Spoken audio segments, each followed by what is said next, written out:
Hello everyone, my name is Parneet Kaur and I am currently working as an assistant professor at CSE department CGC Landra. So today we'll discuss about multiple access protocols in computer networks. So before discussing the multiple access protocols, we need to understand a little background about the concept.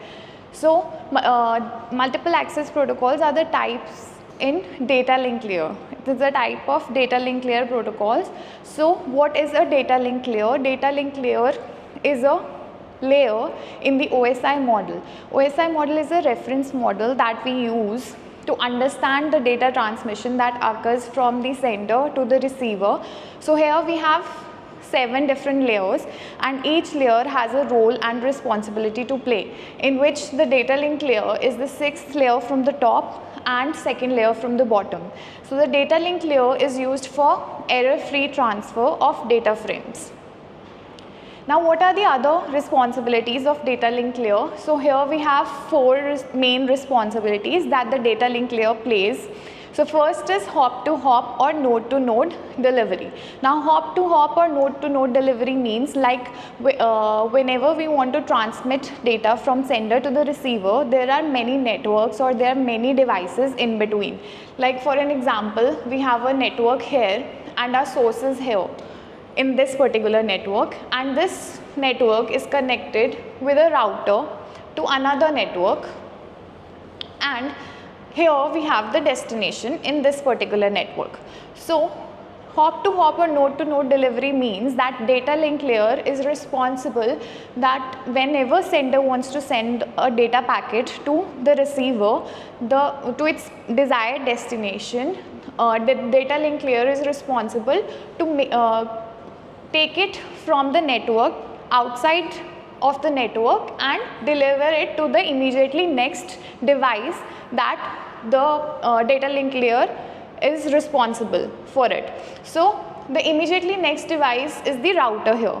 Now after this, the router will pass on the packet, forward it to the destination in the second network. So this is known as hop to hop or node to node delivery. Now moving on to the second responsibility. Second responsibility is the flow control responsibility. Now whenever data is to be sent from the sender to the receiver, now sender has a certain capacity, sending capacity, which means the speed at which the sender has to send the data, and receiver has its own receiving capacity, the speed at which it will receive the data packets. Now it is not necessary, and in most of the cases the speed of sender and receiver does not match. So for this, in that case, what happens is the speed at what I am teaching, maybe it is not the speed at which the student can understand. So in that case, the student will not be able to understand what I am teaching. So same is the case in transmission. During the transmission, the packets will get discarded if the receiver capacity is less as compared to the sending capacity. So data link layer is also responsible to ensure that there is proper flow control in the network. Now third responsibility is the error control. Error control, it is the actually the one of the main responsibilities of data link layer. It ensures that there is no error during the transmission, and if there is an error, it detects whether the error is present in the data packet that has been received at the receiver or it is error free. Now last is access control. Access control is where the multiple access controls layers protocols actually work. So access control is like there is a channel, same channel, and at the same channel there will be multiple stations, like we have 1 station here and 2 stations here. Now they will be sending the data at the same channel to the receiver. Now now who has the access to this channel at a certain time is decided by access control. If all the stations, there are so many stations in the network, so if all the stations will send the data simultaneously at the same time, there will be collisions and the data will get lost and there will be error chances also. So to avoid such situations, access control is being delivered by data link layer. So these were the responsibilities of data link layer. Now next we move to the subtypes or to the types of data link layer. So data link layer has two sublayers. One is the data link control sublayer, which is the upper sublayer of the data link layer, and it is responsible for flow and error control, as we discussed in the previous slide. Now second is multiple access protocols that we are going to study now. So multiple access protocols is the lower sublayer of the data link layer, and it handles and reduces collisions in the channel. So this is the main responsibility of multiple access protocols. Now what is the need? What was the importance of developing multiple access protocols? So when a sender and a receiver have a dedicated link, like here we have a sender and here we have a receiver, and this is the way in between. This is the channel from which the sender will send the data to the receiver. Now if there is a dedicated path, there is no need for any data link control layer, or there is no need for any access control protocols. Data link control is enough to handle the collisions, and because there will be less chances of collisions because there is only one sender and only one sender, and no other station is in between who wants to send the data to the same receiver or on the same channel. So in that case, data link control is enough to handle the channel. There will be no collisions. But suppose, and in most of the cases, there is no dedicated path to communicate or transfer data between two devices. In that case, multiple stations will access the channel and simultaneously transmit data over it. Like, if I take an example, when I'm teaching in a class and I ask all the students actually, like, what is the definition of this? So they will collectively answer it to me. They will collectively answer give me the answer, but I will not be able to understand like what are they saying. So same is the case in this scenario, like multiple stations are sending data over the channel and the receiver will not be able to collect all of the information, and also whenever you send data at the same time, there will be chances of collision. So whenever a data bit collides with the other data bit, the whole data packet gets destroyed. So the retransmission has to occur. So this will lead to collisions, or it can also lead to crosstalk. Now, what are the types of multiple access protocols? So here we have three main types of multiple access protocols. First is random access protocol, second is controlled access protocols, and third is channelization protocols. So let's discuss about the first in brief. So first is random access protocols. Now random access protocols, as the name suggests, any station on the channel can transmit at any time, at any given random amount of time. Whenever a channel has the data to send, it will just transmit it over the channel. Then second is controlled access protocols. In this, there are certain access control mechanisms, like which station will send the data at what time, and who is allowed to access the channel and when. So this all happens in control access protocols. Then we have channelization protocols, in which we work on the channel, like we try to divide the channel, either the channel's bandwidth so that multiple stations can send the data at the same time, or we try to divide it into different time slots. Like for example, these 5 seconds will be reserved for station A to send, then another 5 seconds, next 5 seconds will be reserved for station B to send the data. So all of these are the types of multiple access protocols. Now we'll discuss the first type in detail, that is random access protocols. So in random access protocols, as I told you, that there is no certain restrictions and no limitations to who will send the data and at what time. So whenever the station has to send data, it has the data to send, it will just send it without checking whether there is already a station transmitting or not. So all stations have equal priority to send the data over the channel. There is nothing as someone will control the other, or there is no centralized mechanism. So all stations have equal priority and anybody can send data at any time. One or more stations cannot depend on another station. There is no dependency, and no station can control the other station. There is no control. Any station can send data depending on the channel status, whether it is idle or it is busy. Okay, so here are few features. No fixed time for sending the data, as I have explained before, and there is no fixed sequences of stations sending the data. So there is no time of sending the data, and also there is no sequence of sending the data. Any station who has the data to send will just immediately send it if it finds the channel to be empty or a channel to be idle. Now here we have 4 types of random access protocols. So first is Aloha protocols, second is CSMA, which is carrier sense multiple access. Then we have CSMA CD, where carrier sense multiple access collision detection, and CSMA CA with CA, that is collision avoidance. So in collision detection you just simply detect whether the collision has occurred, and in CSMA CA you try to avoid the collision. So let's discuss the first type of random access protocols, which is pure Aloha. Now pure Aloha, here is the concept. It allows the stations to transmit whenever they have data to be sent, as I have explained in the random access protocol also. So it works on the same concept. Whenever the stations have to transmit the data, they just send it over the channel. Now when a station sends the data, it has to wait for an acknowledgement, and if that acknowledgement doesn't come in a fixed amount of time, then the station will wait for a random amount of time, which is known as the back of time, and it is also represented as TB.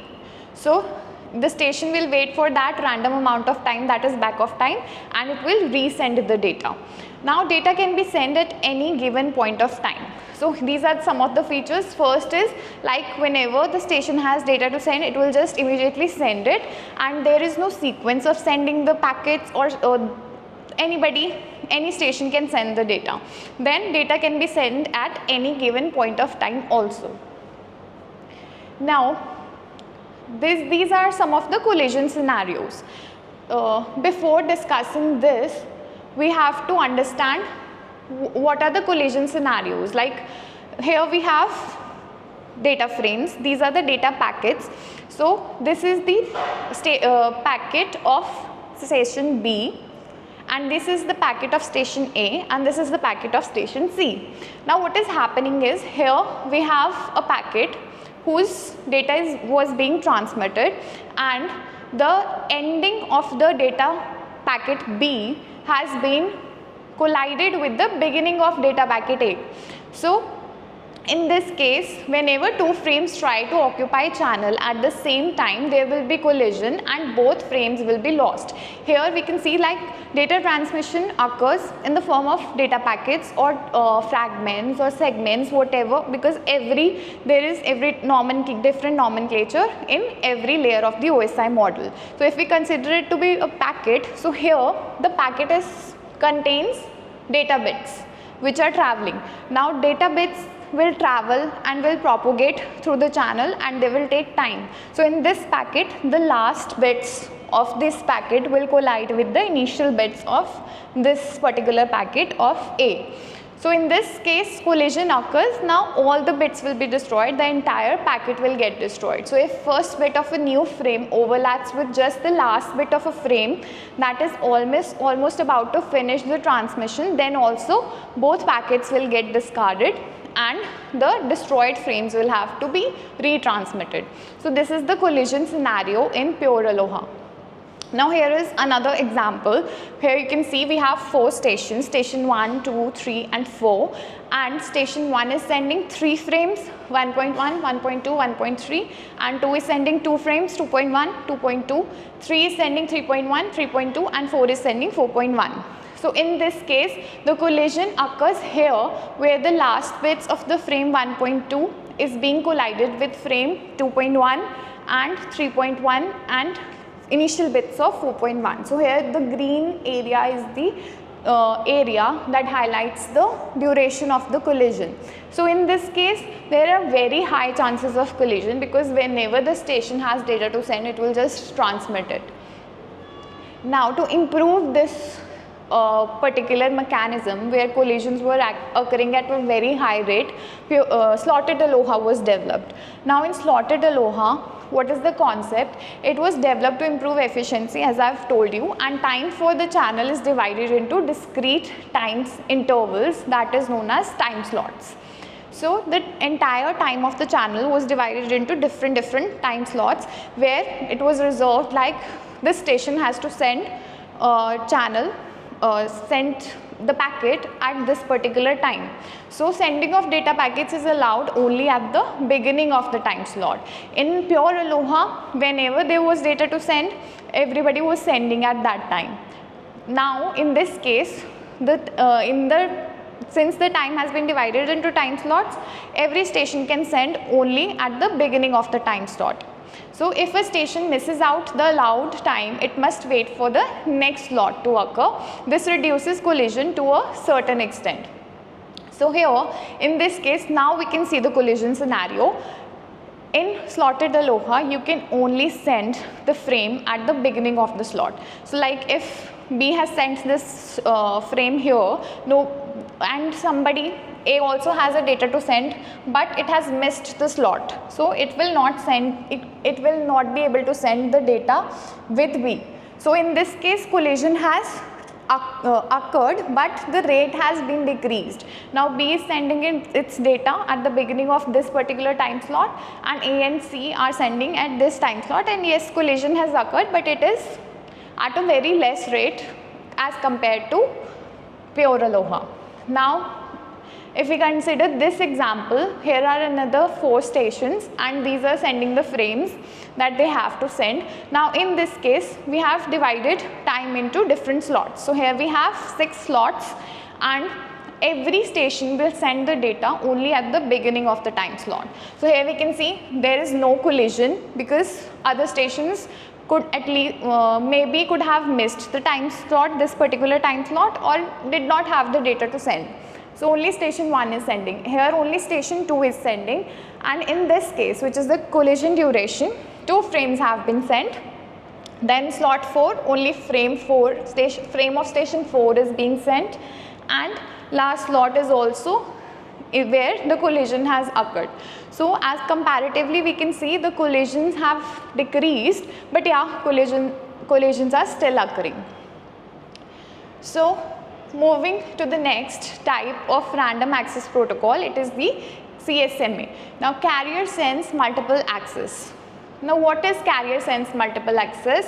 In carrier sense multiple access, you just sense before you transmit.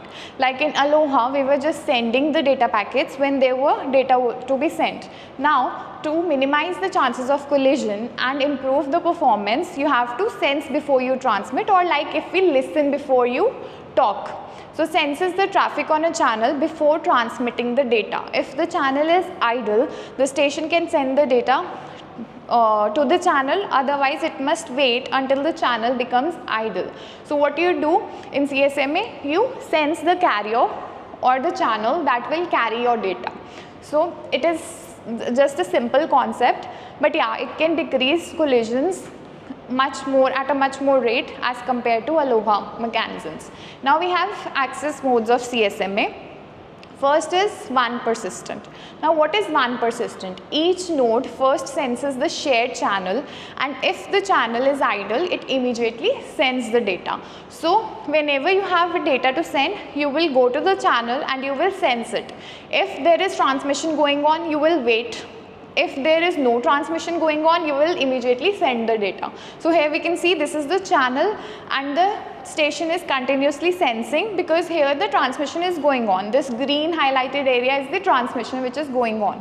Now the station will be continuously sensing it in one persistent, and whenever this transmission has stopped on the channel, it will sense and transmit the data that is to be sent. So this is one persistent. Now second is non-persistent.